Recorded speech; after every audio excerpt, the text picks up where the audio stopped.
Hi guys! Today I'm going to be demoing the Etruscan romance. I'm going to populate a photo of that up here really quickly. And then we will just get straight into it. You can find this kit on vintageliveshopid.com, and if you're looking for this tutorial, it'll just be in the link at the bottom of the description. Alrighty, so here we have the finished piece, and you'll notice that we actually have 3 finished components already in the kit. So we have our pendant, our leather, and our earrings. So that is very, very helpful.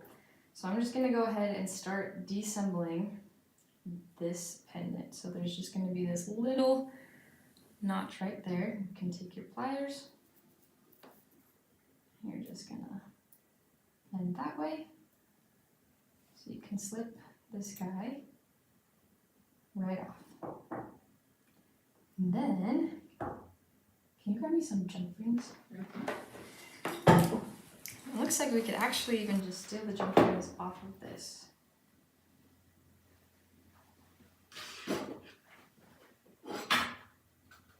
So everything that you need will be in this kit to create this beautiful jewelry piece.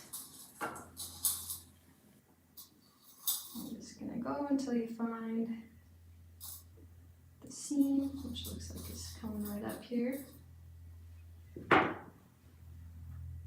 Which size do you need? Just a JR20 is perfect. Can do 2 of those. How many of those you'll need? Okay, I believe 4, yes. Alright, so here we have our jump ring that we've taken. And this portion is going to be very, very simple. We're just going to link our jump ring through the hole at the top of the finished pendant. I'm going to take this beautiful filigree piece and link it right over there. Right over top like that.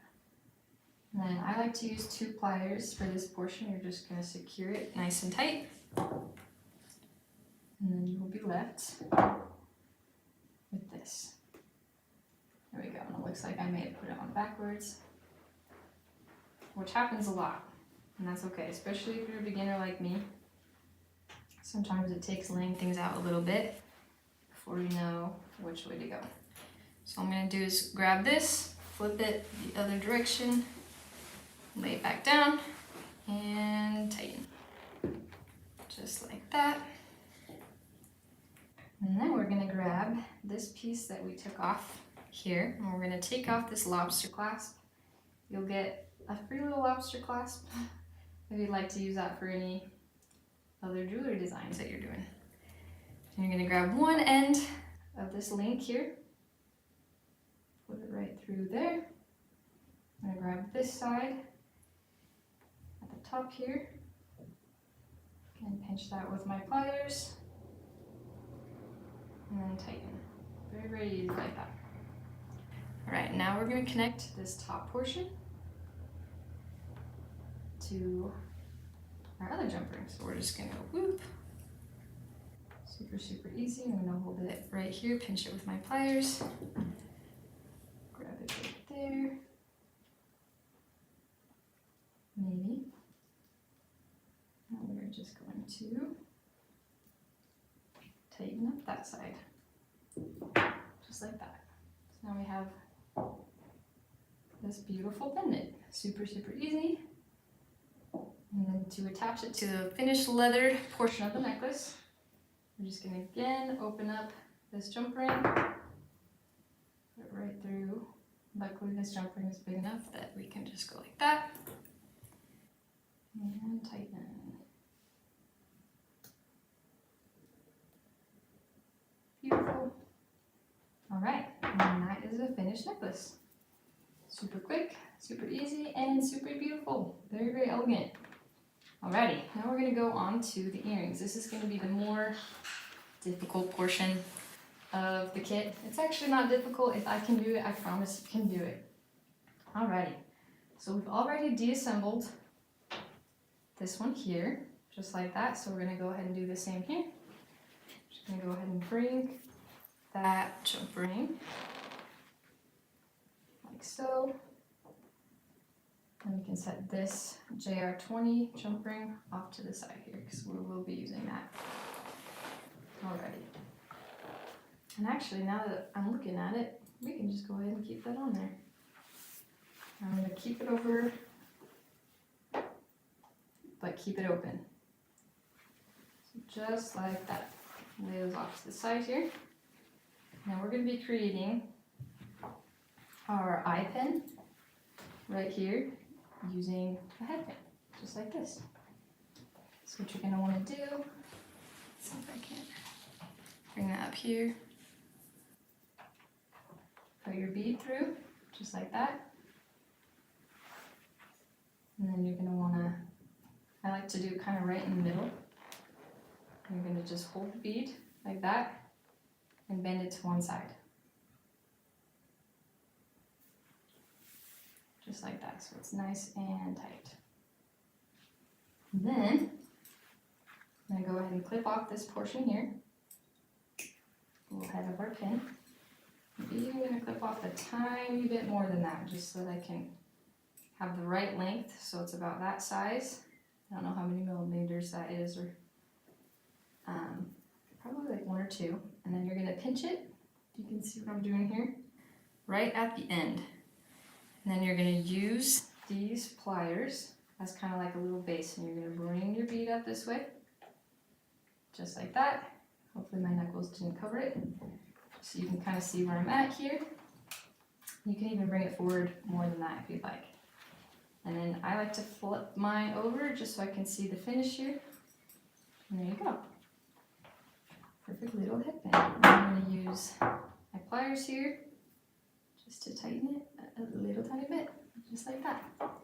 Alright, so now we've done that on one side. We're going to repeat the process on the same side. And it's okay if when you're bending it, it doesn't turn out the same way, because we can easily fix that. So what I mean by that is if you were to grab the bead here and you bent this forward rather than to the side here, after you created your loop, this side of the loop would be faced this way and the bottom side would be faced this way. That doesn't matter because it's a super easy fix. So again, I'm going to hold the bead. Kind of see what I'm doing here. Hopefully my fingers aren't hiding it. And we're just going to lay that down. I'm going to actually use my other hand so I can use my dominant hand here to push that down. And I like it to be really tight. It's okay if it takes a few times to get it to be tight and close to the bead. Just like that. There's a little bit of space right there, and that's totally okay. So same way we did that before, we're just going to clip. I like to use these little clippers right here that are on our tools. It's about the same size that it was before. Again, you're going to grab it, and I like to do just a little bit down the barrel, because if you do too close, the loop is going to be a little bit tinier. So you're going to hold it like that, as far to the end as you can without it slipping like that. And then you're going to roll the bead. See how I'm going like that? Roll the bead over. And then I like to see where I'm at here, take a break, and then go back to that same spot and finish off the loop. Just like that. Okay, and here you can kind of see that this is a little bit towards this direction, and this side is perfectly flat the way we want it. So we're going to grab 2 of our trusty pliers here. We're going to hold this one tight, and then on this side, we're just going to turn. Just like that. Very, very simple, very easy. And then I'm just going to tighten it there. So here we have our bead that'll go right above that there. And then I'm just going to repeat the process here. Stick it in the middle. Of course, you could always go like this, keep it down here, do the same thing on that side. I prefer just to do it in the middle. I think it makes it a little bit easier to tell how far apart everything is. So again, I'm just bending that down, just like that, so it's nice and tight. Over the bead. I'm going to take off the head of the head pin and a little bit further down, just like that. And you can kind of just eyeball it. I may have even taken a little bit too much off there, but it's okay. Then we're going to go ahead little bit further down the barrel here. Just like that. And grab.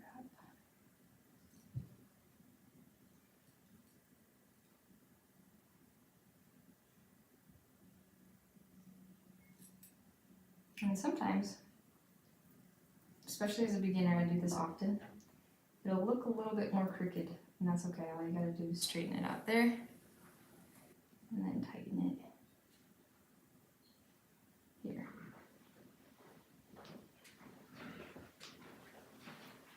And I'll tighten that other side after I'm done with this one. Okay, and then same deal. If you have long fingernails, you can use your fingernails as a way to bend this well. If not, you can just use your flat of your finger like I do. Alrighty, perfect. Again, doesn't have to be totally perfect at this portion because we can just adjust it. Grab from right here, as close to the edge as you can, and bring the bead around. Finish that up. Just make sure that these, see how it's not quite lined. Grab this and twist.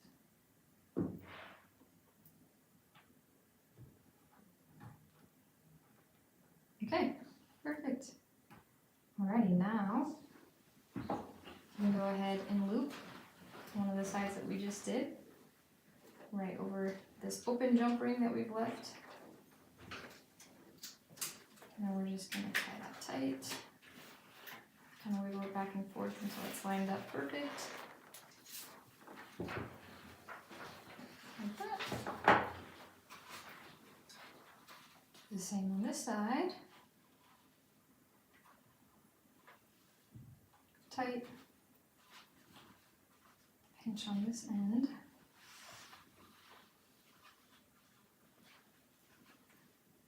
And do the same thing. Okay, now we're going to open up the side that we just finished, just a tiny bit so we don't ruin that loop, just enough for us to loop this guy right through at the base like that. And use this here. You can actually even use your fingers because it's so tiny to close the gap like that.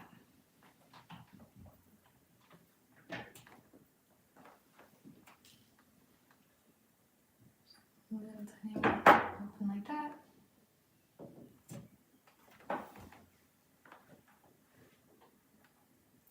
Now we're just going to tighten that back up. Alrighty. Coming up on the last step here. Here we have some hematite jump rings. Yours will be the same color as the ones we used below. This will be just their natural brass JR20s. I'm going to loop that through the top there. Then you're just going to loop it through your ear wire. Just like that. Grab both ends and tighten.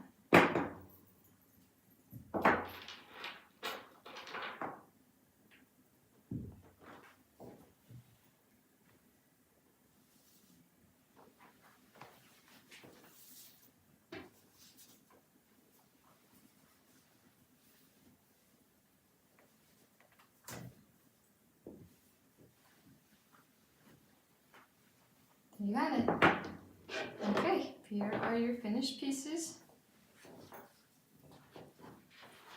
And you'll be left with two to go on the back there of your earring and an extra lobster clasp. Thank you guys for joining me today for this one. For this Etruscan romance jewelry kit. Yay! Perfect. So we'll slide yours off.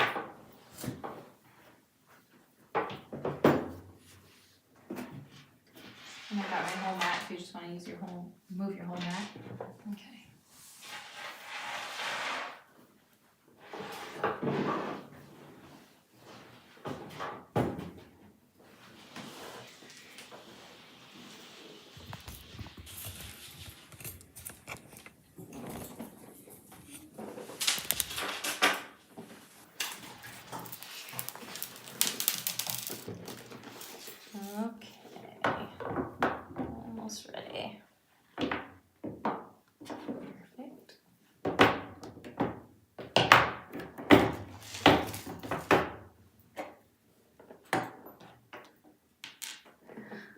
All right.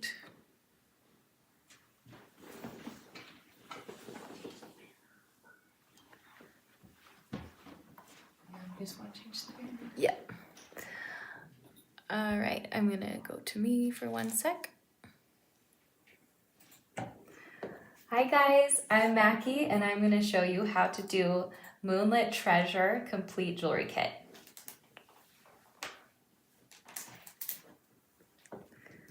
Oops.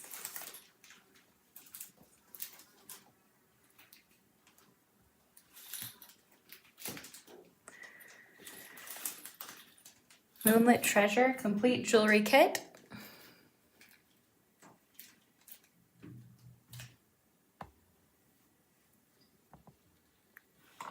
All right, so your jewelry kits will be coming with complete jump rings all the way down to the head pins, eye pins, ear wires, everything you need in order to make your necklace, earrings, and bracelet. So this one is Moonlit Treasure, and as you can see, it's a very beautiful, extensive kit. Lots of incredible elements in it. So I'm super excited to show you how to assemble all of this. There will be mostly beginner techniques made with this one, and then there's one advanced technique. So the advanced technique will be the wrapped Swarovski centerpiece. But I will be starting with all of the loops. So all of our bead linking and loops. All right, so I'm going to start with this gorgeous Dakota stone bead. It has a gorgeous finish on it. It's iridescent and just absolutely stunning. Love that. I love that it has the little natural elements because it's a natural gem stone. All right, then we're going to be layering the floral filigree bead cap over top. And then there's actually 2 bead caps on this one. So we're gonna go into the smaller flower bead cap. Super gorgeous. I'm gonna zoom just a little bit so we can get a good view of this loop. So this, I would say, is an intermediate technique. We're doing a messy wrapped loop. So what I like to do is grab my pliers and I'm actually going to pinch and create a 90-degree angle there. And then what I like to do is get my needle nose pliers and start making a loop here. So I would say about probably 6 millimeters up from your bend. And then we're going to pinch the loop here. So make sure you're holding all of that down together nice and tight to make your life nice and easy. And then you're going to just start wrapping. And I like to go small and see how there's a lot of eye pins. So you've got a lot to work with. It's going to be really pretty. Keep on wrapping, and I actually like to go bigger towards the bottom. So we're covering about there. In order to make it a little messier, I actually start to overlap what I've done. Although if you like the cleaner look, you can clip off right where I've stopped. Otherwise, if you like the messy look, I actually go back up and around, which is just a fun technique, but it's totally preference. Sometimes I like how that looks, so I'll just clip off the extra right there. And we're gonna tuck that in. Okay, so we've got one down. Put our little finish pile up here. Okay, we've got another messy wrap loop. So for this one, I'm going to string the blue oval bead. It's got a gorgeous facet on it. Now, in order to do kind of this perfume effect. And actually, I am missing 2 from mine. If I could get 2 JR20s, and I'll make sure to include that in the kit. But what I do here is actually close the jump ring, and what I'm doing is actually making it into a spacer. So it's working more like a spacer bead. We're gonna close that second one. So 2 spacers. Thank you. I'm going to add that second kind of baby version of that other bead. And then the same thing, gonna just take our pliers and do a pinch and a 90-degree angle right there. So it should look like that. And then we're going to go about 6 millimeters up from that. And you'll start to create this type of loop here. And we're gonna twirl it around until you come around to the other portion where it's overlapping. So it should look like that. Now we're going to pinch that so it's nice and tight, make your life really easy, and then start curving and twirling. This is where you can decide you can be messy or you can be nice and uniform. This one's ending up a little bit more uniform. And sometimes I like to just pick that up and pinch it and straighten to make it really nice and perfect. And then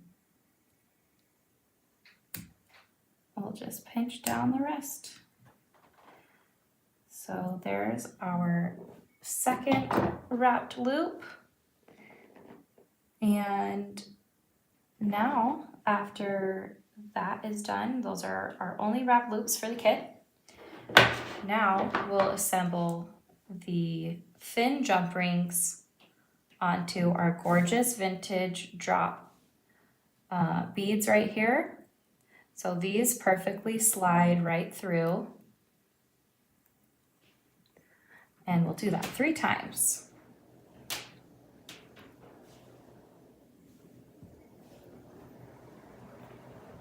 Okay. You can leave that, it feels good. Oh, you do. So slide that through. You're hearing some wind, but I need that because I feel like I'm sweating. All right, I guess I don't get that. Maybe a fan. Okay. One more. I need one more of these. I was missing the thin jump rings. All right. So now I'm going to take the chance to start our glues. Now for this one, I'm going to leave this nice and straight and flat.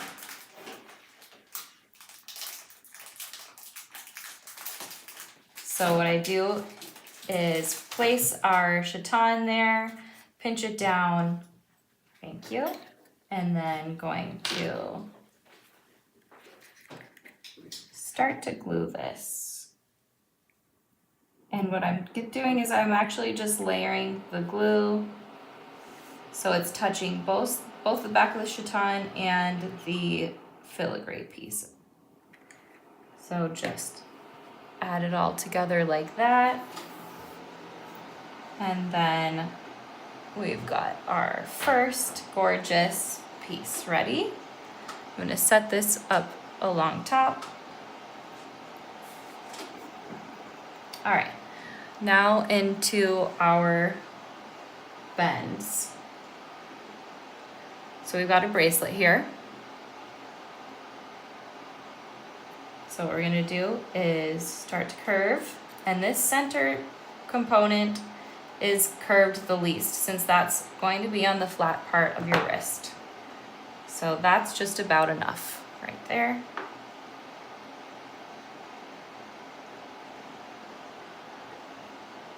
All right, now these side pieces are a bit more curved.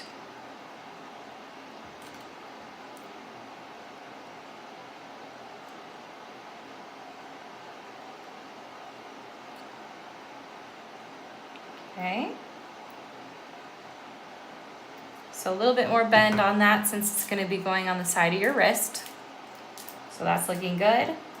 Get the other piece going as well, and you can match that.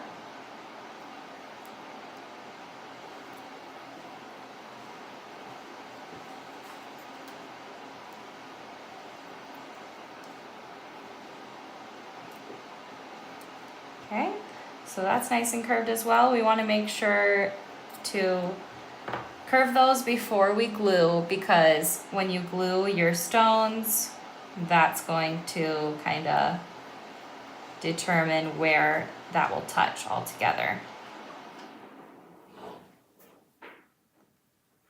All right, so we've got these pieces to do as well. Let's glue that all down.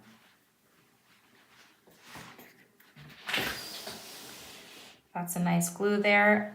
And it's okay if when you move your finger, it actually shifts your stone. All you have to do is just move it right back into place while it's a little bit wet. So set that in our done pile up top. Just do that 2 more times. Also, if you have your kit out, this is a great time to just work right alongside me. So when you get your kit in the mail, make sure to just refer back to this video and we can do this all together. Also, we have an email, and Teya is wonderful about responding to emails about any questions, and she can refer to me or she can tell me if you guys have any questions on certain parts of your kit, and I can help answer anything. All right, and just stitching that into place. Looking good. Got those 2 pieces done. Now we'll do our centerpiece.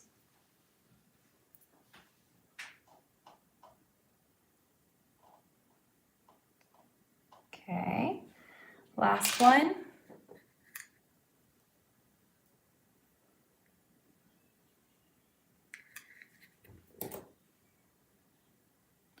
And that one ended up being in a really good position, so I'll just leave that just like that. Teya brought me the rest of my thin jump rings, so I'm just going to use that to finish off the gorgeous vintage drop. And we were in a bit of a hurry when we were putting our kits together. We've been in the middle of a move, but we promise to include everything in your kit the first time, and if not, we'll make it super easy to be able to get it to you. But we're usually really good about that. Okay, now this one is a glue on the middle of the star, and I loved how this looked. It looked like a gorgeous, like puffed star, like this stone had just been set in it forever. And if you get a little bit too much glue on the outside of your stone, totally, while it's wet, all you have to do is just get a little edge of a paper towel. You can turn it and just wipe off the extra glue. And so no stress. All of our techniques, we try and make them just really easy and super friendly to be able to fix if there's a problem. All right, that's ready to go. Now I'm gonna leave that for later. I'm just gonna quickly relief both. I just need this one, I can grab it.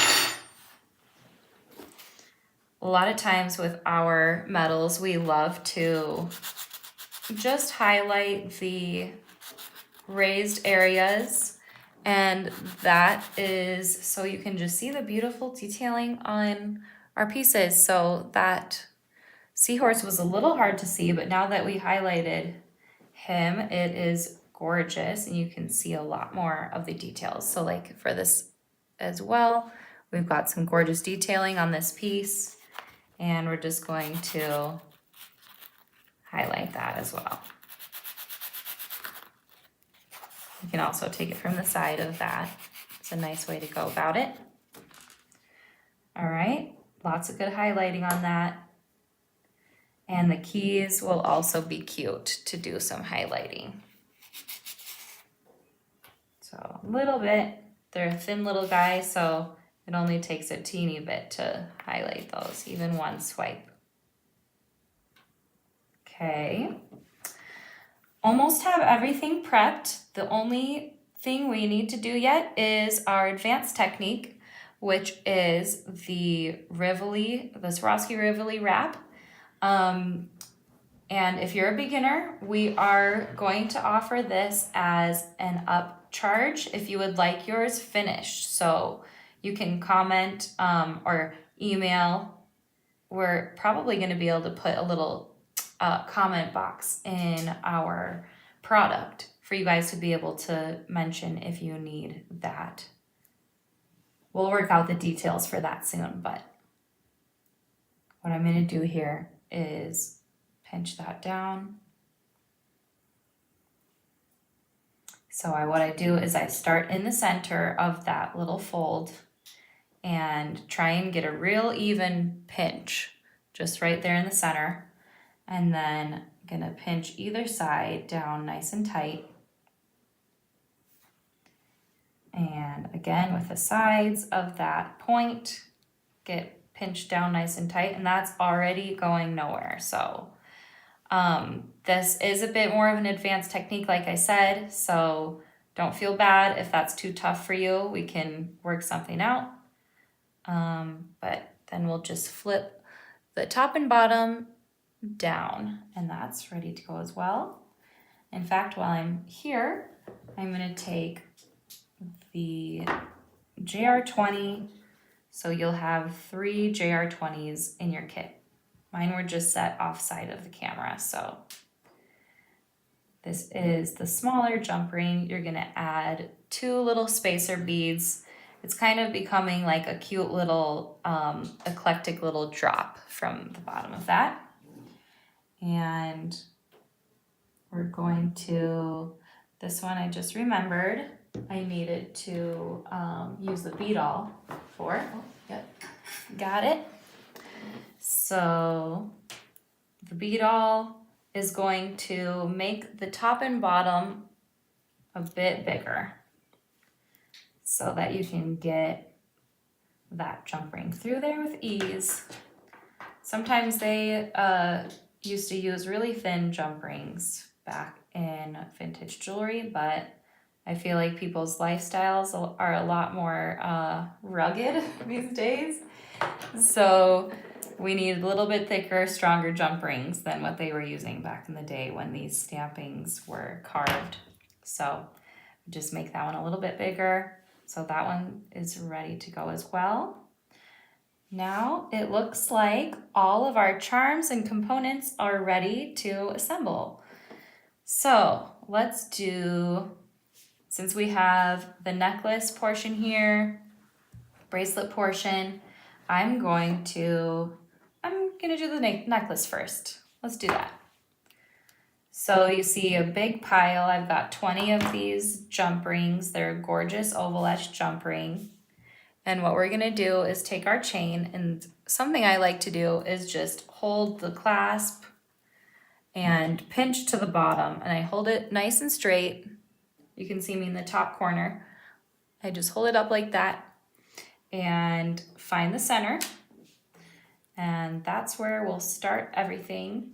So my centerpiece is the gorgeous uncurved version of that openwork filigree.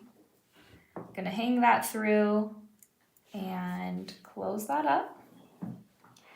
Now we have our gorgeous Dakota stone component that we made, this beautiful wrap with the floral bead cap and the iridescent bottom.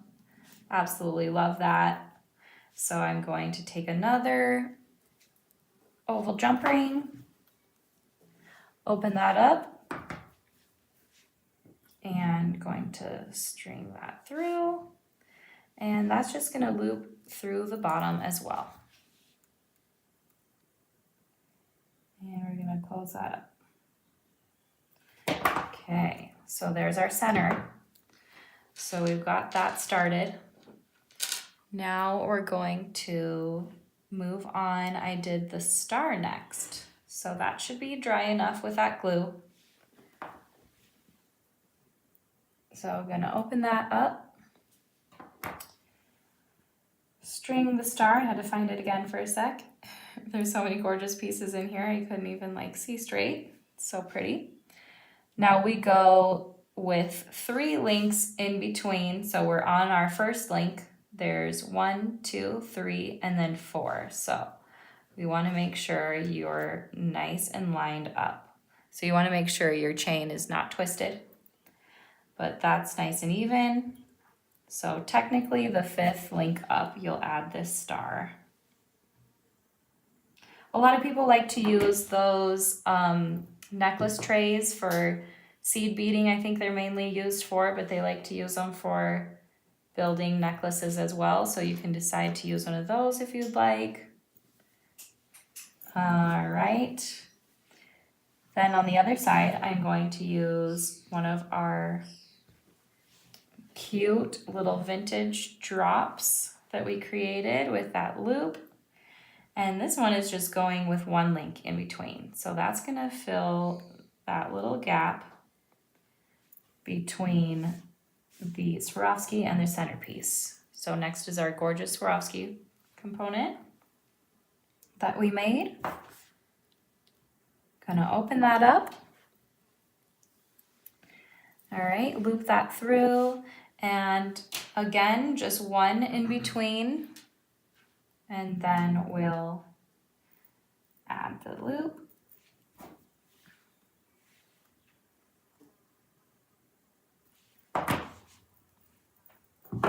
Okay, I'm gonna scooch this over so you can see this a little better.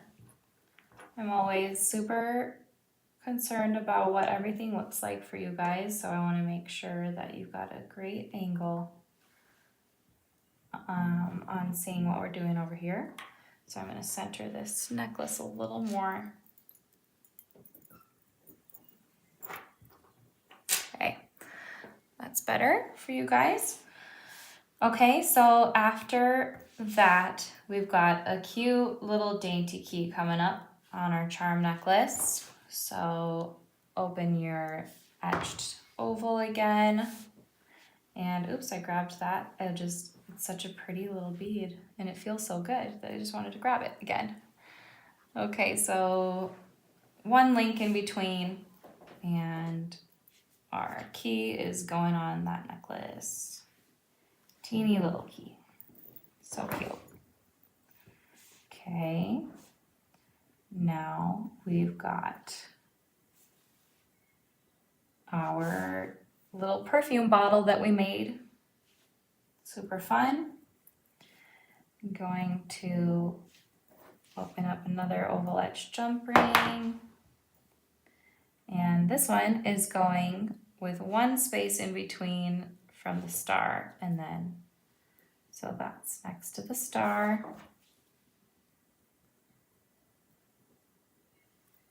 I love to use 2 chain nose pliers.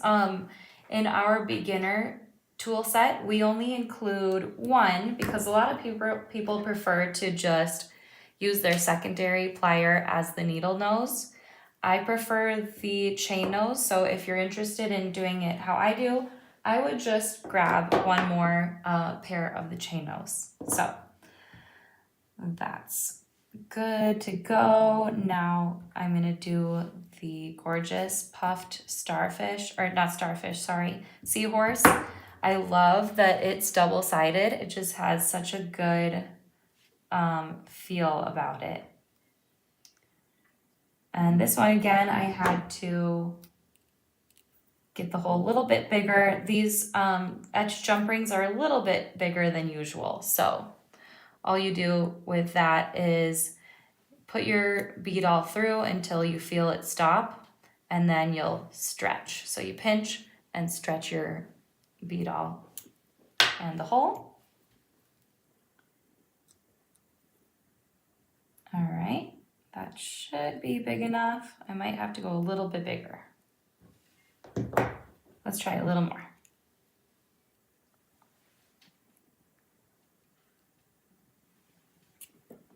Okay.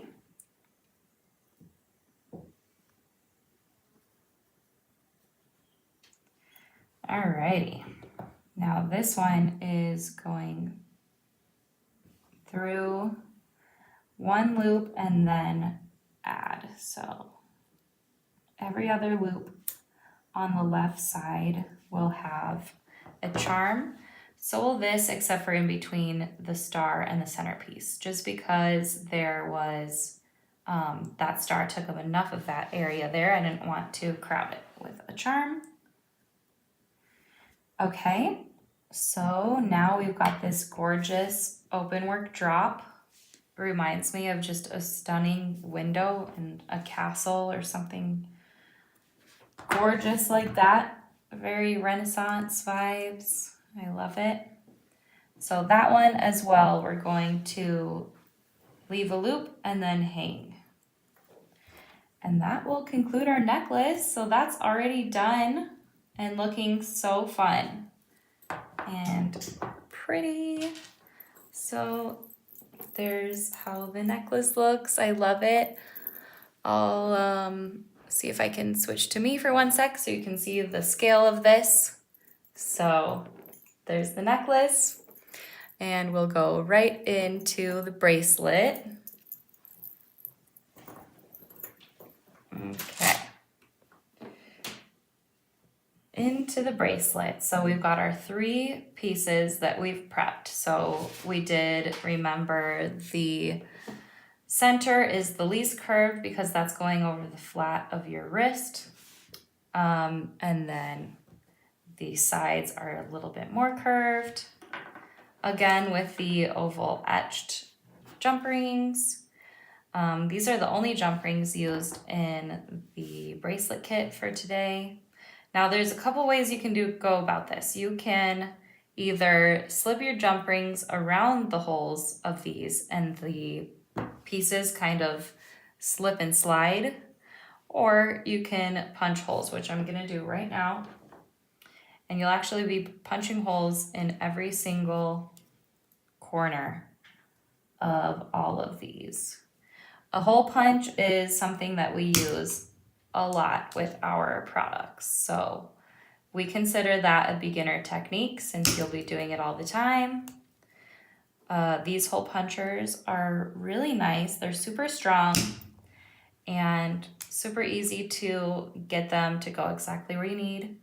A little tip when punching holes, we love to just kind of nestle the hole punch right down in between little crevices like that. Sometimes we even go from the back of the component to hole punch. But this one has a nice little crevasse to be able to punch through, so it nestles that in really nicely. So I'm just gonna do that 6 more times because we still have one whole other piece to do. Some people even like to keep their little hole punch pieces and add them into resin projects, so that's fun. This as well. Gonna keep going.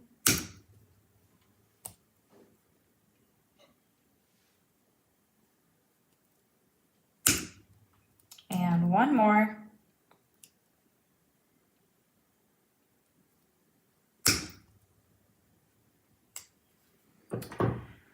All right. Looking beautiful. All right.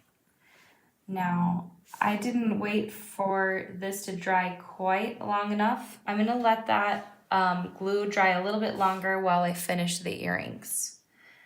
So we'll let that dry a little bit. And the earrings, you'll probably laugh at how easy these are to assemble. And you can decide, I liked having the key in the front, but you can totally decide to put them either, actually that would be cute too, if you hung it off of the key. Actually, I think I'm gonna do that. I like that better.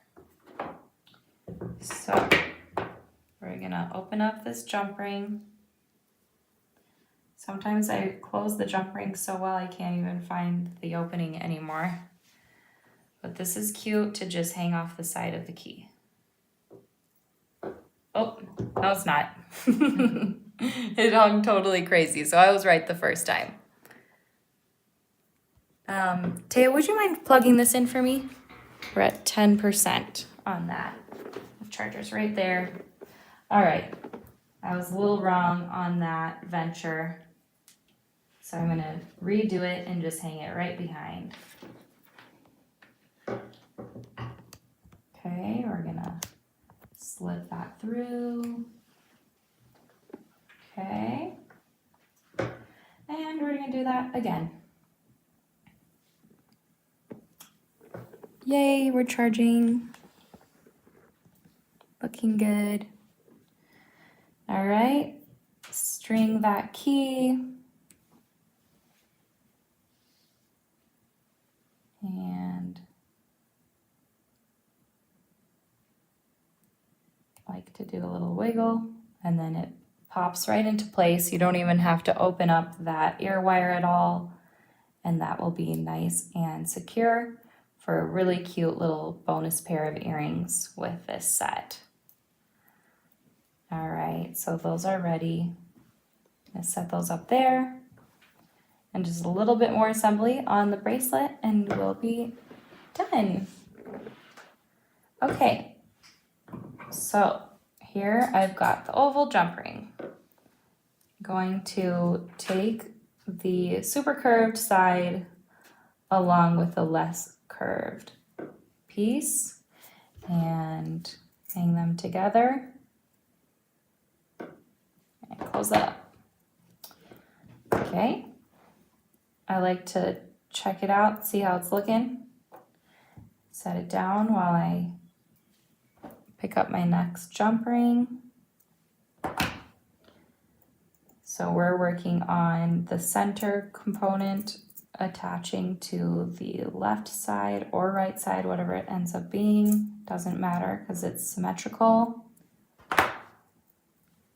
There's that. Now into the opposite side.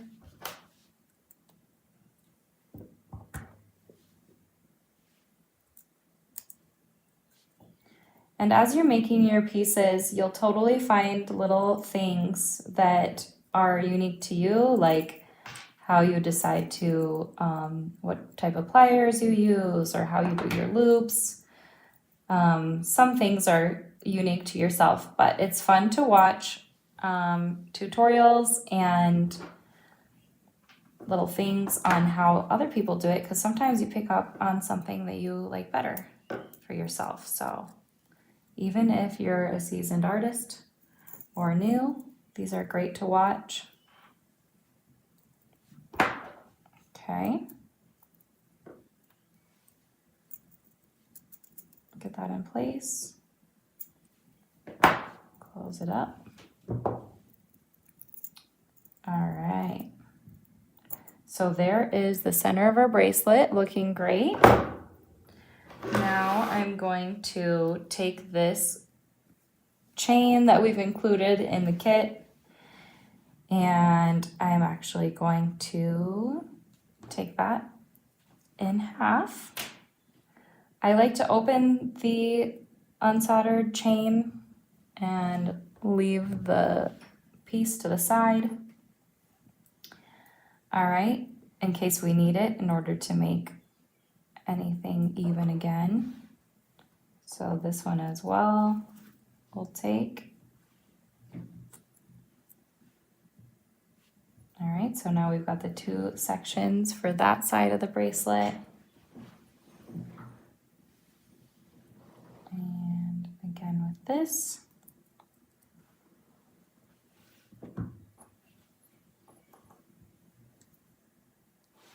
Okay, opening up the oval etched jump ring and adding that to the edge.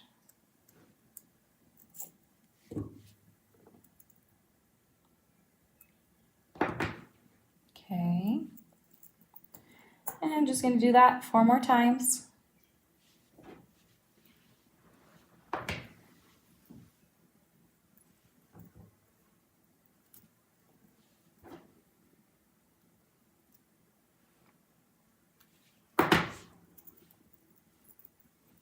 Okay, and believe it or not, we're almost done. Because after I get those chains on, all we have to do is attach the back down into the clasp and then the jump ring end on the other side. So we're cruising.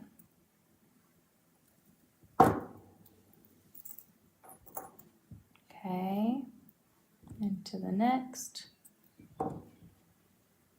There we go.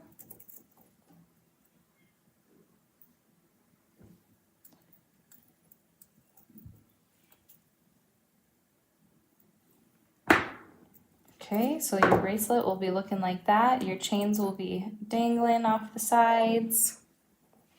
And then we're gonna get those to attach with this jump ring. Okay, we'll make this side the clasp. I like to face the clasp to the back, so the lever will be at the front of the bracelet. That's just how I put on my bracelets, but you can switch it based on what you prefer. Okay, this one will be going on the other side. And oh my gosh, we're almost at the end. It's so fun. And one more loop and that will become the other end of our bracelet. So make sure that's open. Okay, and we're closing that up. And that's it, guys. There's our gorgeous bracelet that lays perfectly over your wrist and comes together beautifully in the back. So you've got a beautiful, dainty little pair of earrings, a gorgeous little charm necklace, and a really cool stone set bracelet. So that was my complete tutorial. I'll move it to that screen. That was my complete tutorial of the Moonlight Treasure necklace, bracelet, and earring set. So thank you for watching.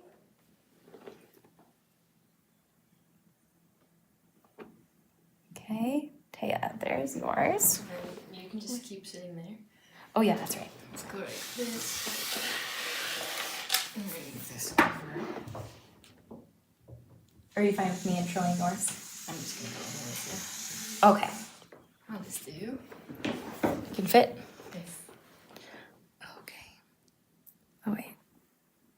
We can't see you. Oh, So if I move it, that's okay. I'll go like this. oh yeah, over there is good. Perfect. So if you go even more down. There we go. There we go. All right, go ahead. Hi guys, today I'm going to be using Mackie's expertise to do the portion of this necklace that I created that's a little bit more difficult.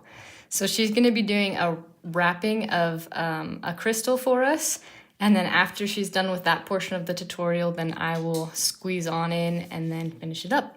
Yay, perfect. So excited. I'm gonna put the image up. Teya's gorgeous seaside relic. Seabound relic. So close. Close enough. Okay, let's get this down and into this view. Okay, So Teya hired me to get her little filigree wrap. So again, we'll have the ability to probably just create a product on our website that is the upcharge of the artisan made element on our piece in our kit. So if you want to inquire about that, we will be happy to do the more advanced technique for you before your kit comes. Otherwise, you can just do what I'm doing here. So what I've done so far, as I was blabbing, I have taken our chain nose pliers, and right over at the edge of these, you'll be able to see on the prongs, there are 3 openings. So what I had done is actually hold over in between the holes of the 2 openings and created a 90-degree angle. And we did that 4 times. So we cupped our filigree on our own. I have the one side just barely touching down on the crystal. And then I'm going to just go back and forth between each side and tuck that filigree down. I like to work across from each other in order to get everything to sit nicely and tight. Do that again, and then we'll go across from that. And would you like to glue it, or do you want me to glue it? You can just glue it while you're sitting there. All right. Then it can be sitting and drying while you do your other stuff. That's perfect. Okay, so that's all. So that wrapped loop is, or not wrapped loop, wrapped filigree is looking gorgeous. We've got this stunning vintage component here that I'm going to glue this to, and it's going to become a really insanely incredible layered pendant. So what I do with these sometimes is I'll either add the glue onto this and then stamp it on, or I'll go and hold it and then add the glue from the back. But this time I think I am actually going to hold the jewelry piece, the pendant, sorry, and glue it down. And I believe it's enough to just have the glue on the top and bottom. But if you want to, you can add a little bit more on the sides.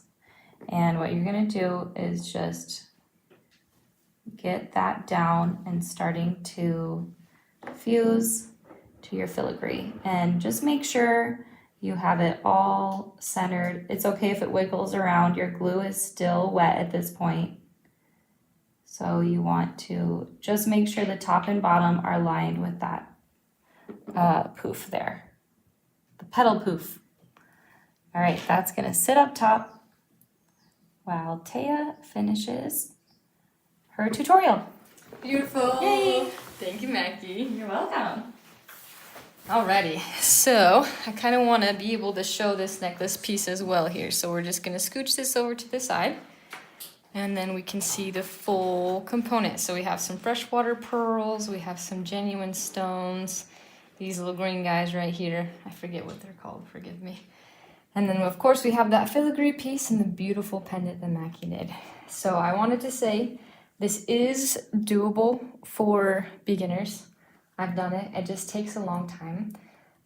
This one, I actually started, and then I just had Mackie line up these 2 pieces for me. So I think it's kind of nice that we were able to have an expert and a beginner doing these tutorials, so you can kind of get an idea of what it takes. Because if I can do it, you can do it. And then I have this one over here that we did earlier. So, and you can see very, very sturdy. I just pushed really hard to get that to pop, but obviously you won't be doing that. So it is doable, just takes a little bit of practice. Alrighty, and I'm gonna scooch this way. Okay, and you can't actually see, maybe I can just go like that. I've laid out the components of the necklace portion. So this is the earrings that you probably saw before I scooched the mat over. These I'm keeping separate for the time being just because there are so many little pieces that we want to keep together. All right, so this is what you're going to be using for the necklace. Here I have actually pre-cut these before doing the tutorial just because it does take a bit of time. But what you'll get in your kit is this really, really long piece of chain, just like that. And so the lengths that I've chosen to do, this is definitely personal preference, so whichever you would prefer as far as length goes for a necklace. I've chosen to do up here for these two.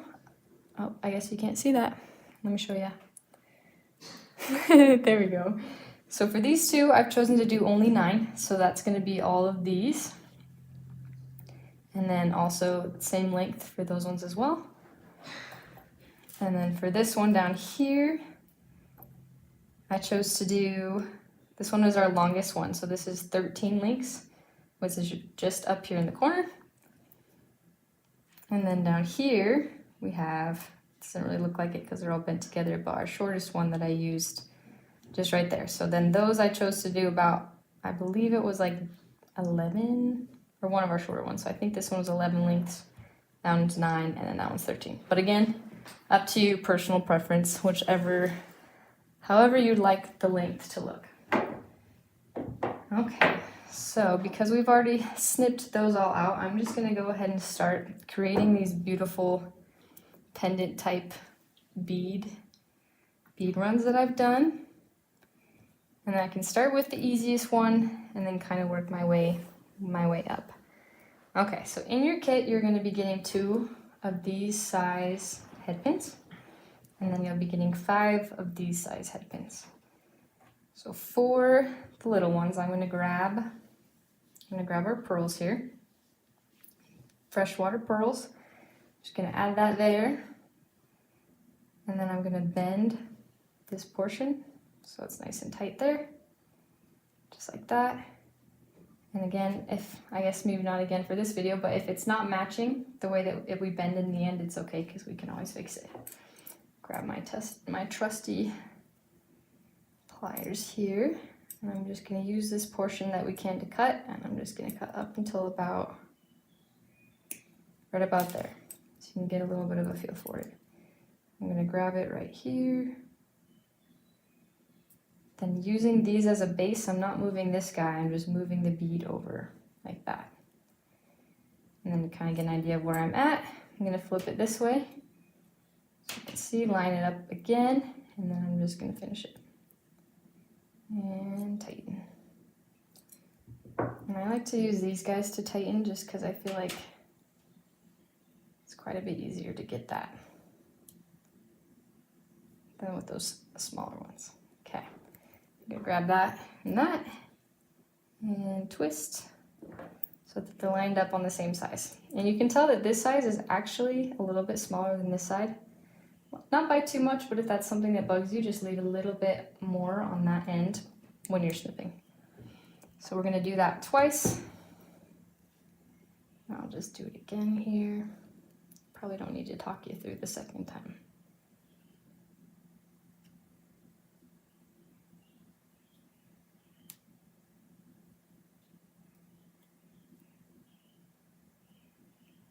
Okay.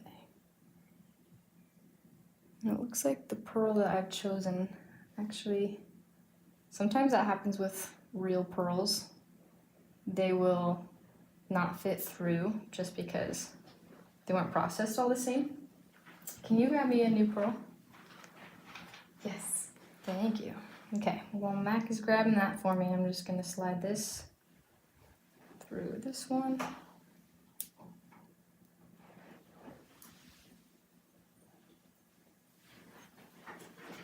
And also, I'm realizing it could also be a bend in this. Sometimes that happens as well if these aren't totally straight, that's okay. Do you want to grab 2 of those for me? Just try and straighten that out a bit.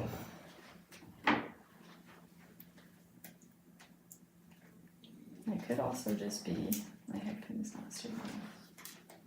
So I'll try that. And if it doesn't work, would you mind grabbing me another head pin, And or eye we'll pin rather. figure these out for the kits, will be fine. Yeah, okay. So I did feel a lot of resistance right where that bend was, but that's okay because we could push it through. Thanks, Mac. Yeah. She's the best. Okay, and then we're gonna do the same thing here. Go from this way and tighten. Pardon my reach, I'm just gonna charge this one for you. Thank you. Yes. 4%. Oh my gosh. Good catch, Mac. That's crazy. Alrighty. I'm gonna move on to the next one that we've used with the pearl. And for this, I'm gonna grab this little bead here. String that through. Add a little hishi bead. And it's okay if it looks loose. Adding another bead on top is gonna keep it tight after we've created the jump ring. Or I guess I should say the eye pin.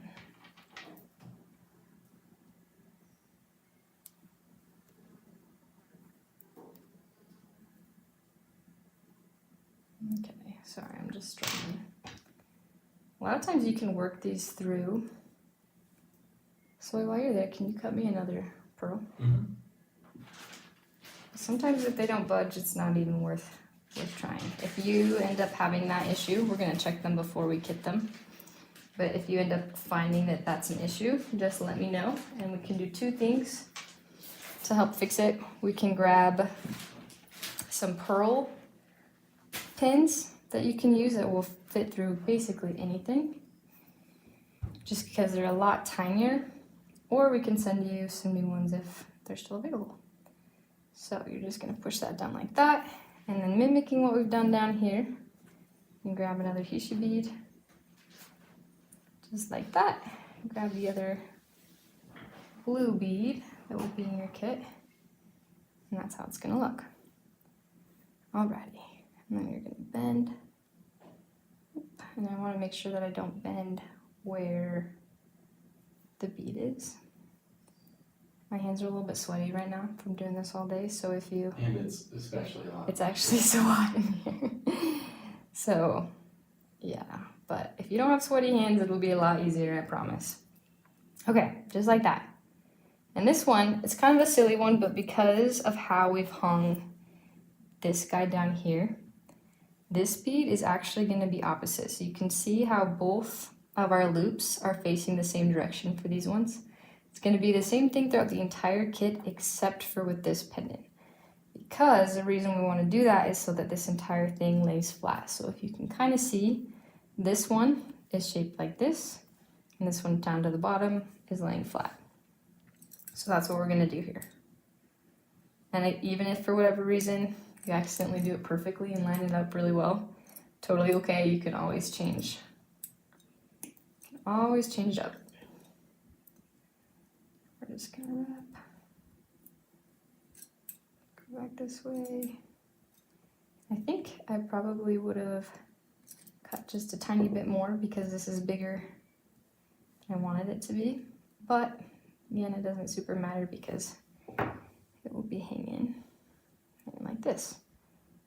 Okay, so I'm just gonna hold this one tight down here and make this one turn more that way. Just like that. All right, so now we have all of those. I believe we have 4 more of these to do. I might be wrong. Okay, so we're gonna start on our next one, and this one we're gonna start with purple. I don't know if you can see it up here, but I'll just scooch this over on the camera. Whoop. These are my favorite ones right here. The purple and this like seafoam green. And you do need to be careful with those seafoam green beads because that is a vintage bead. So it's a really good glass bead. I was thinking that it was a genuine stone, but it was actually a vintage glass bead. and it breaks. So you just want to be a little bit more gentle with this one. I'm gonna add the Hishi bead on top just like that. And then you're just gonna bead that guy through, just like that. Really cute. Alrighty. And then I'm just gonna do the same technique that we've been doing. Use my fingers if you have long nails. Use your nails to keep it straight. A lot easier. I do not. I'm gonna clip. It's always better to clip less than more because you can always clip more. So if you're a beginner like me, probably don't be so excited with the clippers like I am sometimes because I end up regretting it more often than not. But I am just gonna clip a tiny bit more here, like that. And I'm gonna pinch. I probably want to make this a little bit further down. Pinch like that. Come back to this side so I can see what I'm doing. And just finish it. Alrighty. This one is actually pretty straight and flat. Did okay with that. And we're just gonna repeat the process for the other side. String in the purple here. Just like that. Take our last of the Hishi beads, at least for the necklace component. String that through. And then our glass. Okay. Wipe my nose really quick, sorry. Don't want to be sniffling too much. Okay. And the exact same process. We're going to make sure that these are nice and tight here. Hopefully I'm showing you the right portion of the camera. Grab these guys and clip. Tiny bit more, I think. It'd be a little bit big. I'll do a tiny bit more. All right, same process. Maybe around. See where you're at, and then flip it towards yourself just so that you can see how you're closing it. And sometimes it's a little bit open like that. That's okay. You just tighten.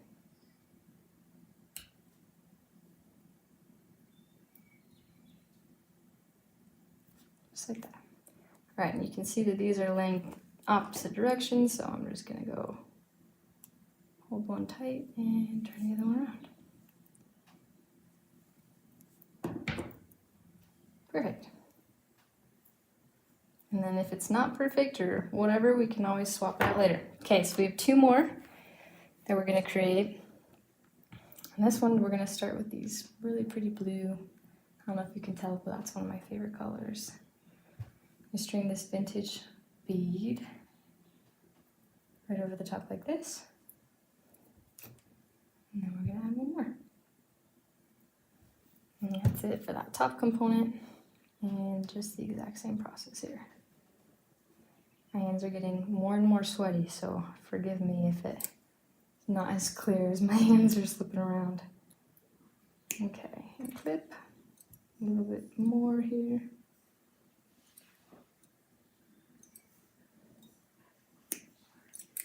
Just like that. Bring this around.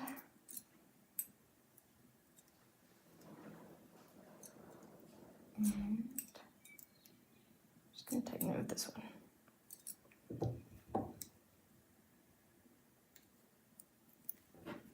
Straighten it out, make sure it's all good. Okay, super easy. And the last one that we're going to be using our head pins for, eye pins, I mean. Sometimes I get those confused. I don't know why, because this clearly looks more like an eye than the other one does. Alrighty. Same deal. I'm just gonna put my thumb here and bend. Just like that.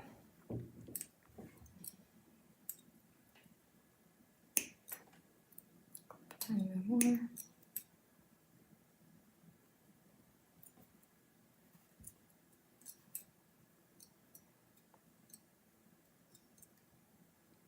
if this isn't the way that you do your loops, that's okay. Do the way that is easiest for you. This is just the way that I've learned and that stuck in my brain. Again, I am very new to jewelry making. I've been doing this for about, I guess, a year. I guess you could technically say 2 years, but I have not been doing it super consistently up until this last year. Okay, scooch those guys all aside.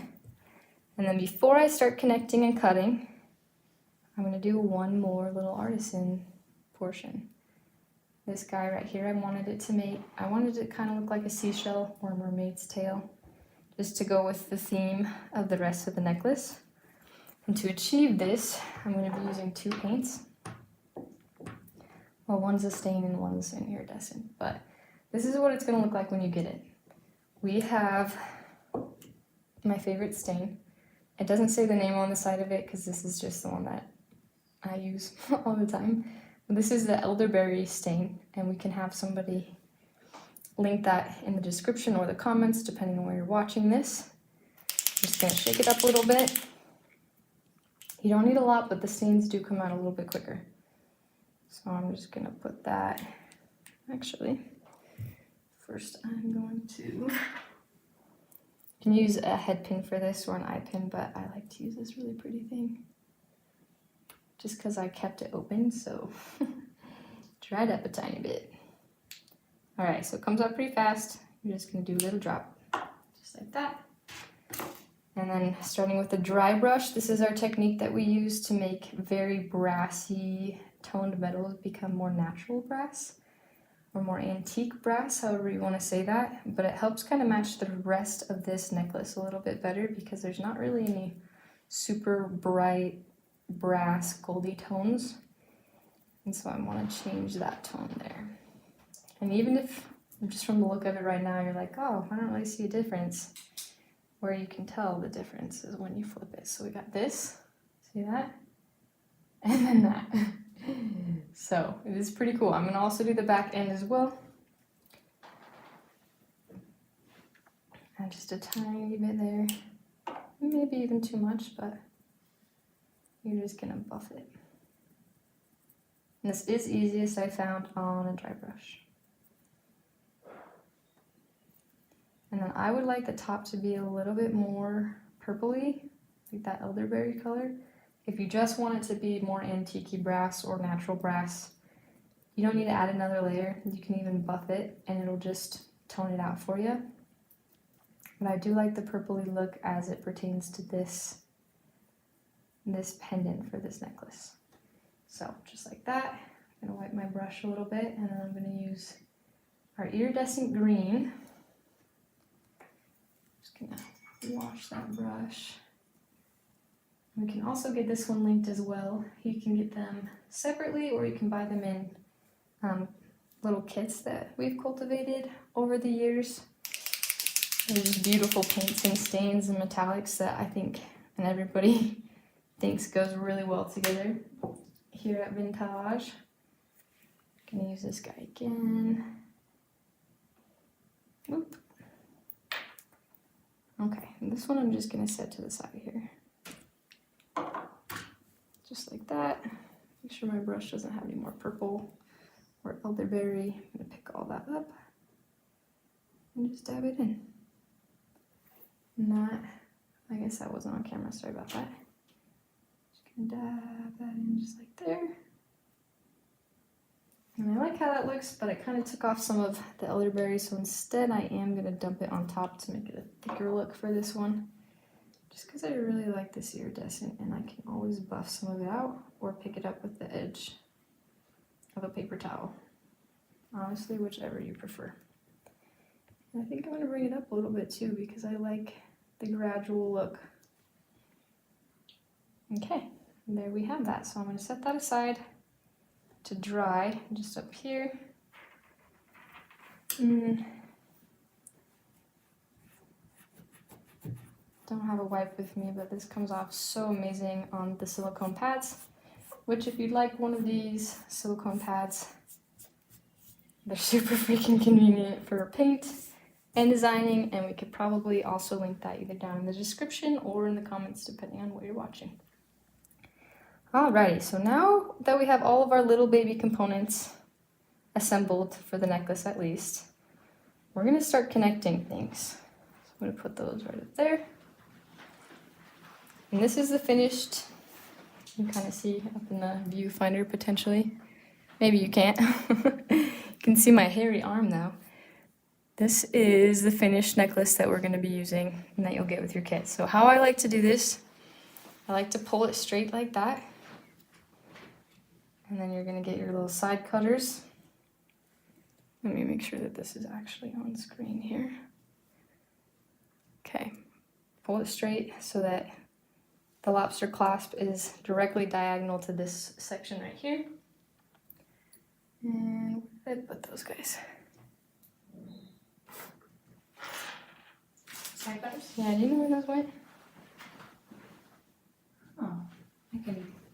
They just disappeared on us. Oh, sorry, I was gonna cut your Oh, pearls for you. thank you.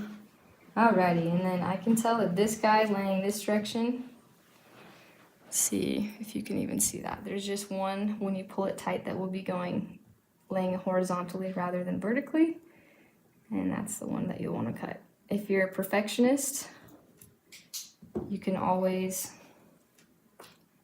measure it with a ruler, which is not hard. These are also soldered, each individual link, so it might take a little bit to cut. Oh, I think we need some new side cutters. Is that okay? Can you have you grab that for me?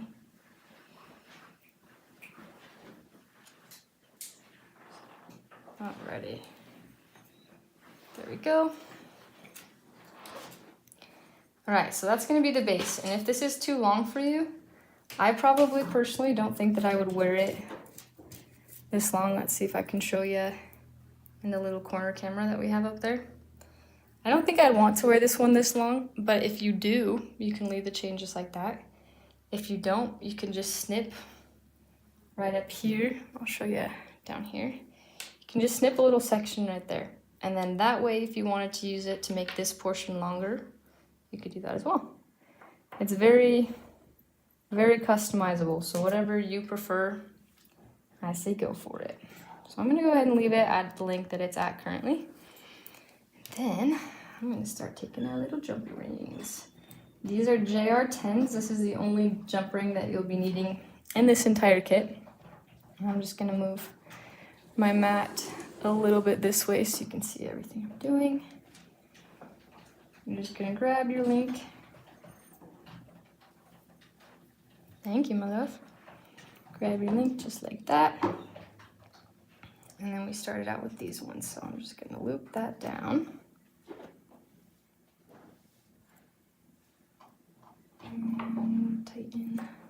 Grab another one. There should be 15 in this entire kit if I remember counting correctly.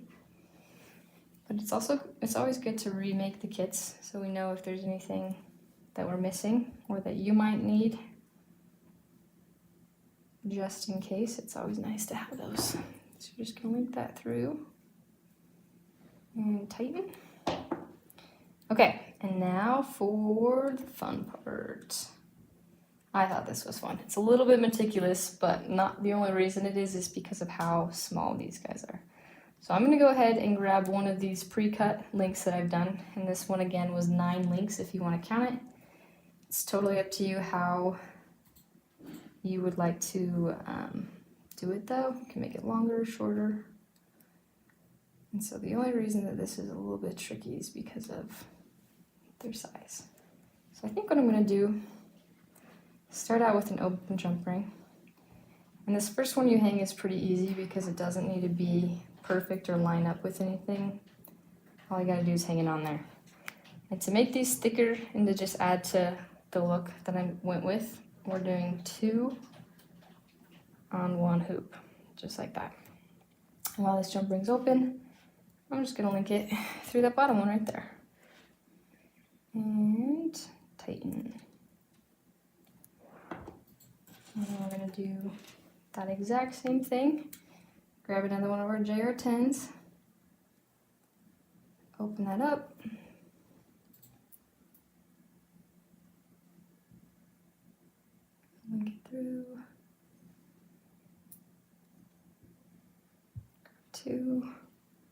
make sure that that's visible really quick.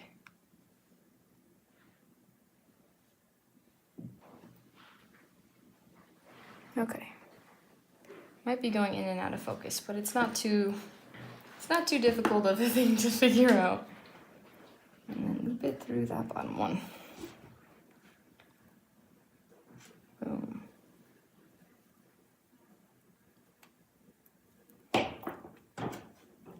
Okay, so that's what we got going so far. Alrighty, so the next one that I did was just a single pearl. And you can also rearrange this to whatever one you prefer, anyone that you think looks a little bit better. In the order, I mean. Okay, I'm gonna grab that jump ring. I'm gonna open it up a little bit wider because this is the part that is a little bit tiny bit more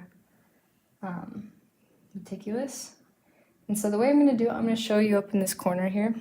The way I do it to make sure that it's even, I hold it and let it hang so that I can see that neither of them are twisted apart, and I know which one to start with. I know which one's left easily, and I know which one's right. And then I can just super easy swing those through and make sure that the chain is straight. Just like that. And while I have it open, I'm just gonna go ahead and put that freshwater pearl down, just like that.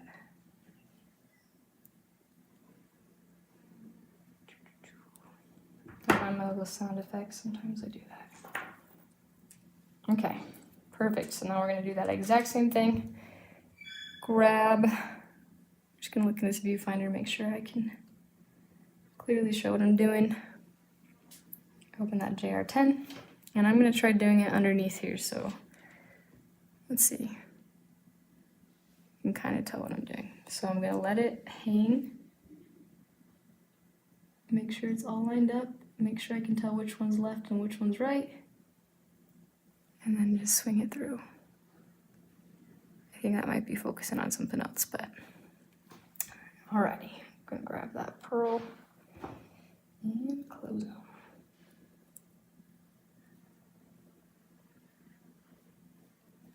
Perfect.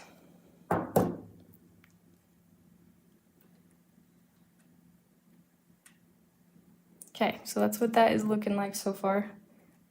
Just like that, and I'm holding it not even, but they are far more even than it's appearing to be. Alrighty, so next we're gonna grab another one of these JR10s.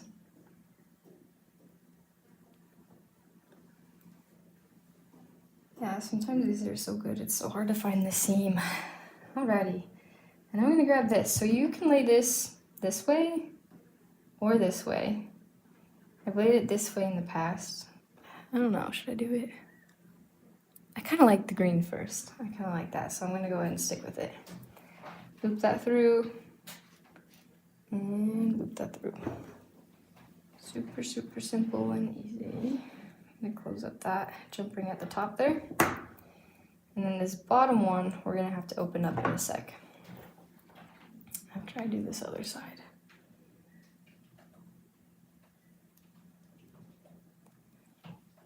Just like that. Put that through. And put that through.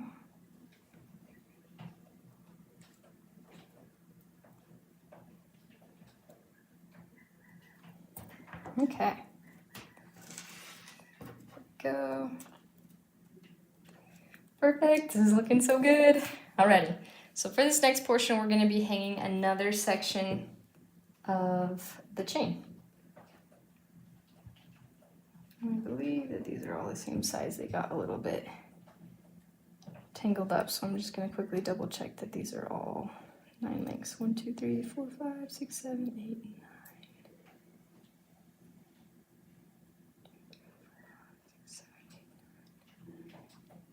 9. 9. These ones are 10.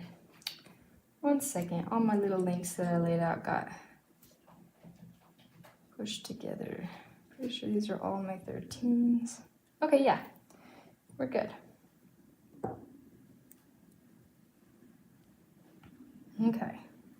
So now I'm going to open up one of the loops that we've done. just like that. And this I found is easier to use with my fingers rather than a tool, just because it is such a tiny chain. And you're just gonna link it through. And again, this first one, it doesn't actually matter if it looks even or good. It's only the bottom one that will actually matter. I'm gonna grab this guy, just like that. Put them both through, and then I'm just gonna close up this loop that we've done.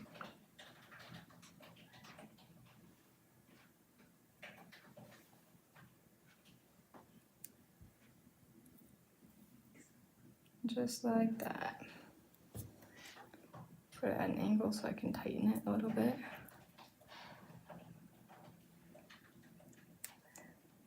My hands are getting sweaty again, guys. I apologize. Okay, just like that. Perfect. And then we're gonna do that same thing again, but on the other side.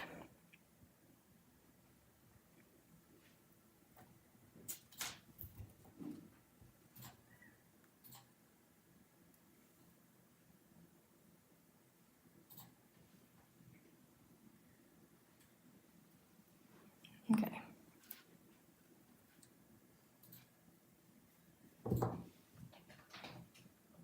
Grab our link.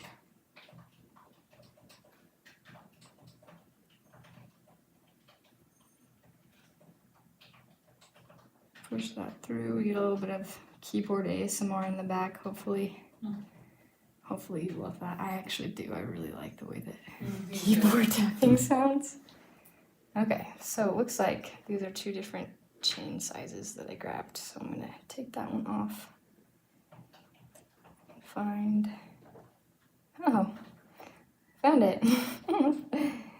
Put the wrong link on that one. Alrighty. Take Pendant.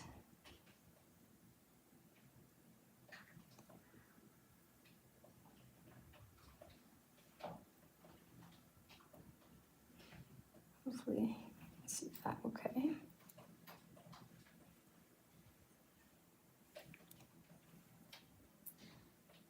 I'm just gonna hold this up and make sure that's the same length.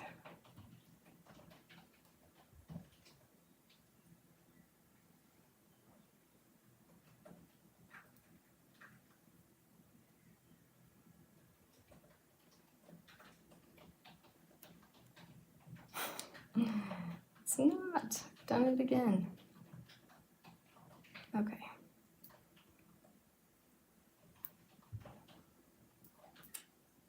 That's okay. When you're watching the tutorial, you can skip through this part up until I can find the right chain links that I've set aside for all of these.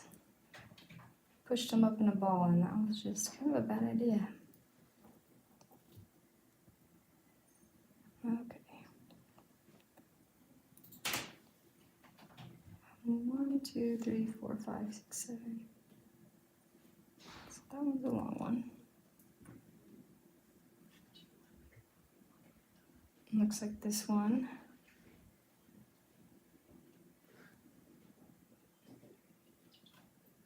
No one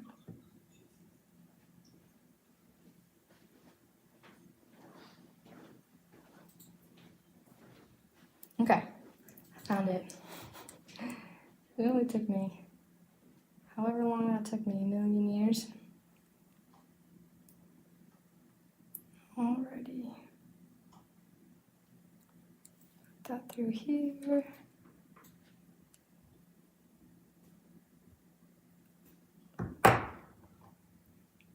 See. And then that one. Those ones are the same size. Yay, we did it. Perfect. Alrighty.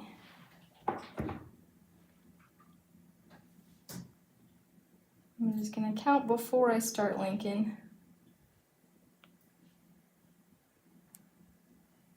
That one will go there. there.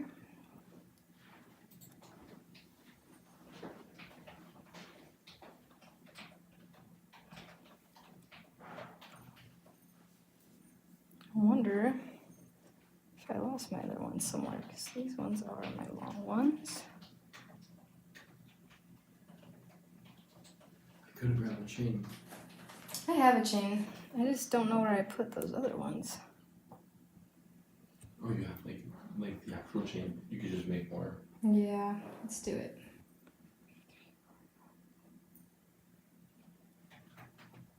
Very strange. It could be that I'm just frazzled from doing this all day and you're probably watching it and like, they're right there.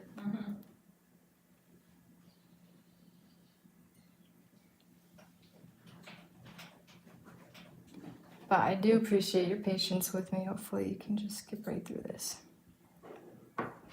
Okay, so I'm just gonna cut.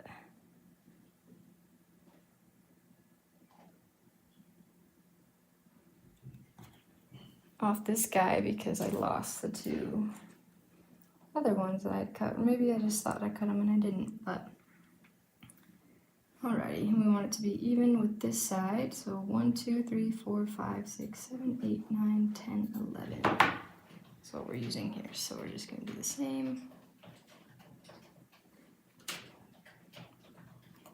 And then you cut on 12.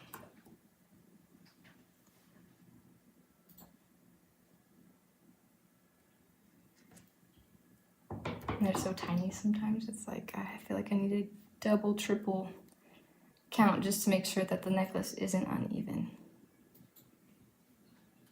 We'll just do the same thing here. This way it's a little bit easier to line it up.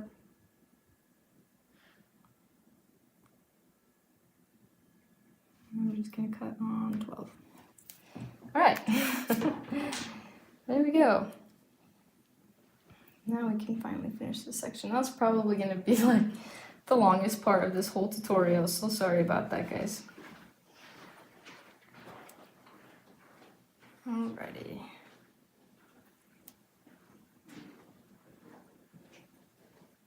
Can leave that over.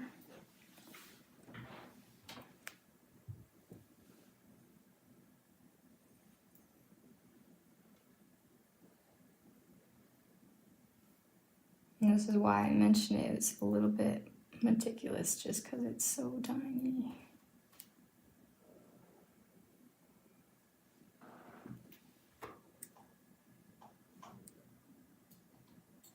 Okay, yay. I've done it.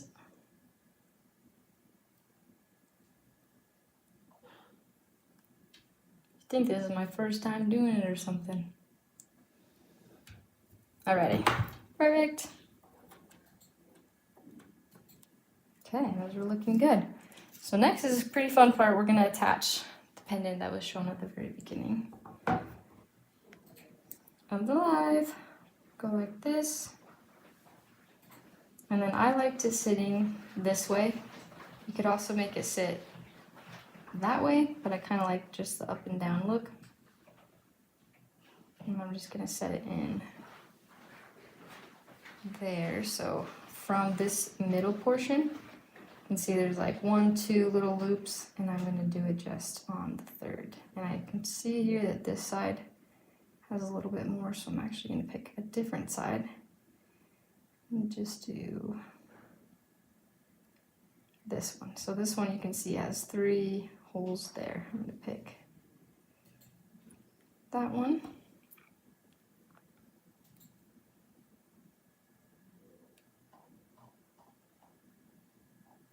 Just like that.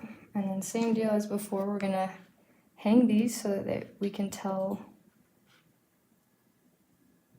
which side it's on, that it's even. Hopefully you can see in the little top corner. Once you hang the right, you can just go ahead and hang the left.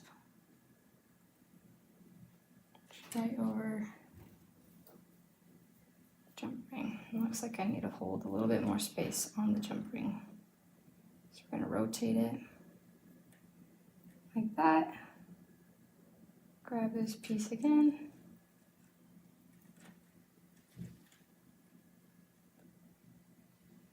And we're gonna hang that one as well.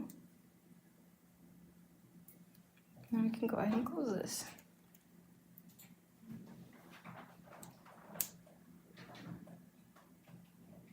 Just like that.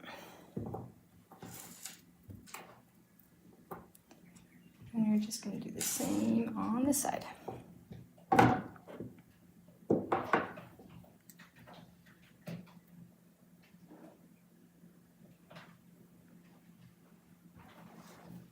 I think it'll actually be easier to hang the chains on there before we attach it to the pendant, so I'm just going to do that really quick, because that took a little bit of time to do that.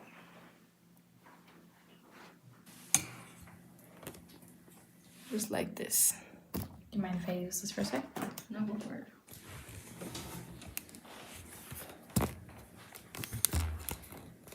I'm just gonna hang that. I wanna make sure that this is open enough, so I'm gonna grab bead all. So it looks like it might not be as open as I wanted it to. And just kind of push the filigree out. And you'll know if you can fit even that much of your bead all through, that you can fit your jump ring.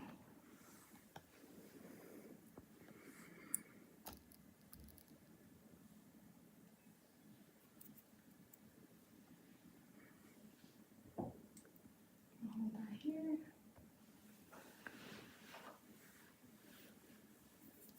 Looks like I'm gonna open that a little bit more. And hang that through.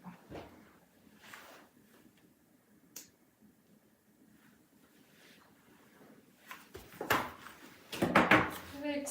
Okay, we're more than halfway done now. You could always leave it like this if that's something that you prefer, if you don't want it to have that hanging portion. But to create the hanging portion, we are just going to, and here you can tell that this got a little bit, this like spun around a little bit. I'm not going to fix it on camera just because it is a very easy fix. You're just going to unloop it and then loop it again. But I don't really think that we have a whole ton of time to do that. It looks like I may have used 13s there, 13 links there instead of the 9 that I was doing consistently. So we might run into another issue as we're hanging here at the bottom.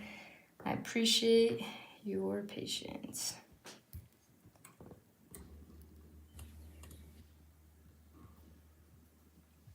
But these are the ones that I have on hand right now, so I'm just gonna use them.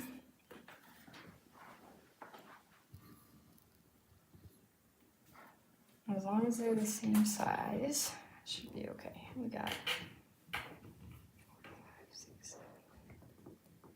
Okay, 13. So many. Okay, and then I'm just gonna hang just diagonal to what I did up there. So you can see, it might not even look diagonal depending on how you're doing it, but it's kind of up to personal preference. So I'm gonna hang in this one and in this one. I can leave them on long enough.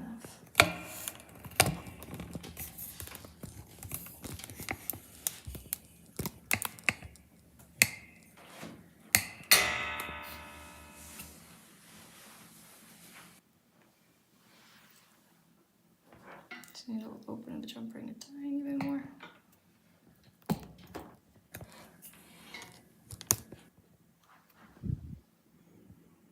And close that. Same with this jump ring. So the cool thing about this necklace is that it really is like the same process over and over again. Okay, those look a little bit longer, so I don't want to use those. So I am gonna actually cut some more. Yeah, so it's really nice because you can watch the first half of this tutorial and really understand how to make the entire necklace Don't mind me really quick as I cut these.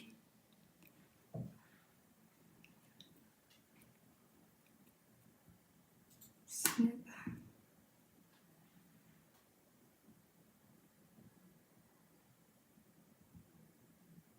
Okay. So that should be the same size as the ones we have earlier. Just gonna hold the jump ring like that. That one there.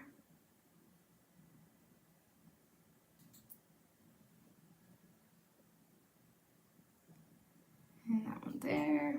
Gonna open it up just a tiny bit. So it looks like that. Grab our pendant.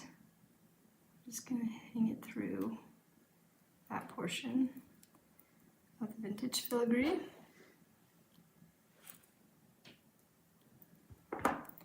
Yay! Alrighty. This is looking pretty good. So everything, those might even be the same size. It looks like there's just 2 links missing on that side. So I will fix that off camera, but just so you know that I know, it's not even. We're gonna go like that. Alrighty, and then for this guy, we're on to our last one. Okay, so we're gonna want the flat facing side to be at the bottom and the hanging side at the top. So just like that. And it might be easier to hang the chain first, but I think what I'm gonna do,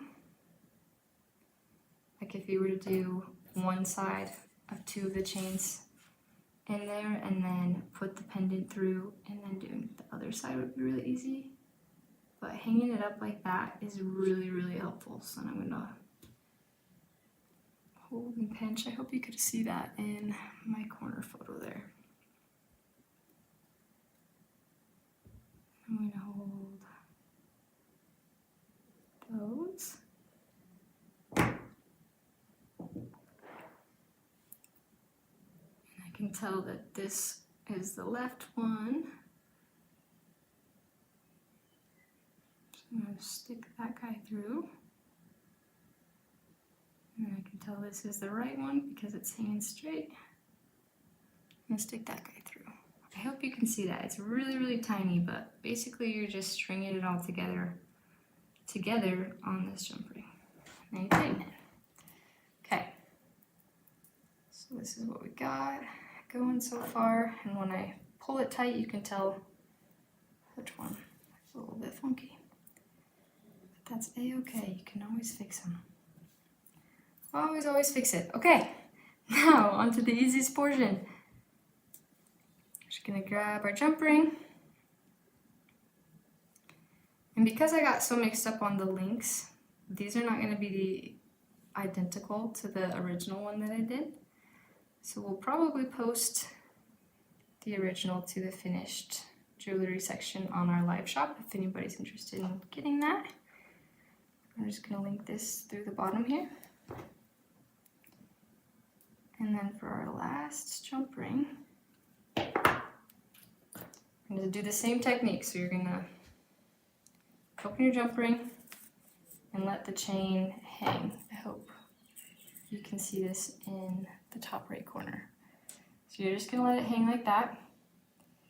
Then use gravity to help line yourself up. And I know my hand's kind of hiding it, but it's easier to let it rest on the palm of your hand so that you can slide your jump ring through those tiny baby links. Just like that. All right, so now that we got those in there, we're just gonna go ahead and add our pendant. That's all dry. It actually dried quite a while ago, but it took me a minute to get to this point, and that's okay. Because you know what? I'm a beginner and everybody's gotta start somewhere, right? And if I can do it, you can do it. Alrighty. And that is a finished necklace. Woot woot. Off camera, I'm gonna make sure that everything is lined up well, and you can do that as well. It's not gonna be difficult to take that apart. It's super, super easy. And then with the kit, I'm gonna try and do this as quickly as possible so you don't have to suffer through too much. We're gonna make these beautiful earrings. And these are actually the easiest earrings I think I've ever made. So really, we already know how to loop these through the jump rings. It's just the same chain. So the only thing that I really am going to walk you through that's different, also it's very easy to hang those. You're just gonna loop it through that tiny bit right there. Very, very simple. So the only thing I'm gonna show you that's a new beginner concept is gonna be this. So I'm gonna grab my stone, my glass vintage bead. That's the same one that we used at the top. I'm gonna hang that through on a head pin. And then I'm gonna grab 2 Hishi beads. And these will all come with your kit. Lay those on top like that. And I'm gonna bend. So I'm gonna hold my fingernail over this right here. I'm gonna bend forward with this, with my pliers, and pull backwards with my hand. So I'm gonna go like this. Just like that. And then if you want it to be tighter, you can always use your finger to push it down and make it tighter. And then what I'm gonna do is grab these guys. And I think I'm gonna hold it this way and start this way. And this is another thing, I literally just learned how to do this yesterday, or 2 days ago, I think. So if you don't get it, it's actually the easiest thing to fix. So you're basically just gonna be wrapping this guy around. So you're gonna loosen, so you can wrap it, and you wanna keep it to the side of the first one that you wrapped. So you wanna keep it in the same spot the whole time as far as the width of the barrel goes. But you're just gonna wrap it down. And this I actually didn't trim, but if you want it to be shorter like the ones I did originally, you just trim the excess off, very similar to the way that we did it earlier, but I kind of wanted to see what it would look like if I did more of a wrapping style here. Alrighty.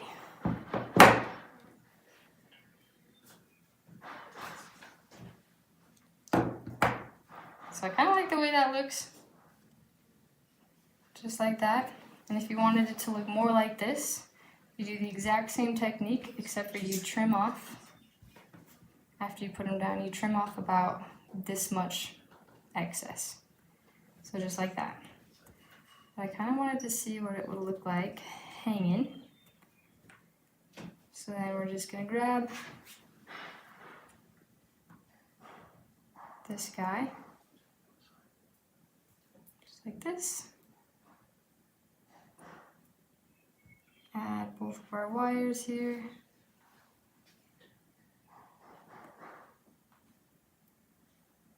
Add that through there. Yeah, that's like one of my favorite things about these kits, is you can personalize it so much, and even if you mess up or don't do it the way that I originally did it in the first kit, it's not even a mess up. It's your kit. This is just inspo unless you need help with the techniques, which I do. So totally okay. And then we're just gonna wrap that through the same way that we did the other one. So let it hang like that, so we know which one should go in first.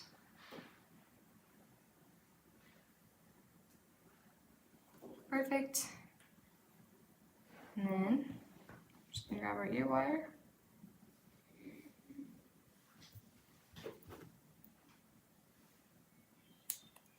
Hang that through. So there's one way you can do it to make it hang a little bit more.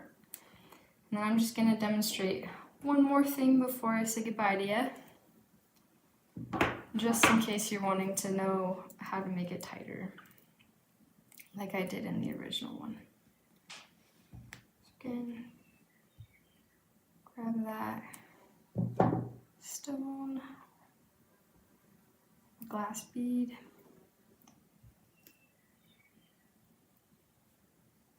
And I'm just gonna clip like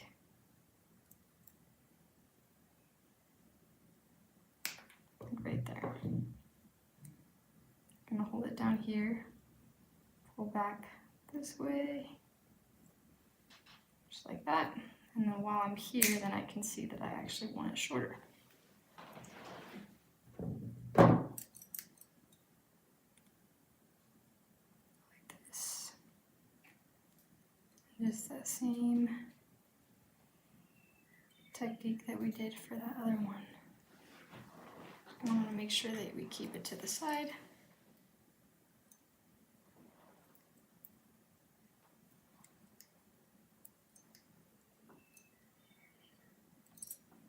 And there we have the shorter version. And then you can do the exact same thing here. Hang it on your earring. And that's the rest of it. Alrighty. So this is just a reminder. This is our kit. And we can go ahead and find this on our live shop. It's Live Shop Idaho, or ID rather, at Vintage Live Shop Idaho. ID.com. So sorry, my brain is a little frazzled now, but I hope you guys enjoyed. I'm gonna try and find, let's see if I can't change it so that it just sits here. Alrighty, well it's in the corner. I don't really see where, there we go. There we go. Alrighty guys, I appreciate you so much. This was my first, basically my first like real tutorial of something that I was doing start to finish. So thank you so much for the time that you spent to watch it. And I hope that it was clear for you guys, and I hope that you enjoyed the kit that I designed. So have a great rest of your day. Do you want to say goodbye now? Yeah, I was just gonna say, for anyone who stuck around and watched these tutorials, thank you so much. And You deserve a reward. yes, it was our first week of doing this, and so we'll be, you know, tweaking and stuff like that, and Getting faster. yeah, whatever. It's been great. But thank you guys so much, and yeah, this is something fun that you can look forward to. You can always hop on with us after for the second portion if you're newer to jewelry making, and if not, you can always just hang around.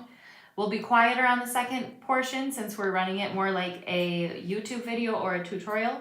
But if you noticed, Sawyer was commenting, and whoever is not on camera, we can comment to too. Mm-hmm. So, but yeah, And first then week was good. These are gonna be all clipped and shortened, so it won't be a 2-hour video like it is on Facebook, but we're gonna be clipping all of these videos and then posting them, uploading them to YouTube, and then we're gonna put a link at the bottom of our descriptions on each of our jewelry pieces, and then that's where you'll be able to click the link and find a tutorial for just the jewelry component that you're looking for. Yeah. So thank you guys again Yay, thank you for sticking so with much. us. You deserve a reward if you're still here. Yay.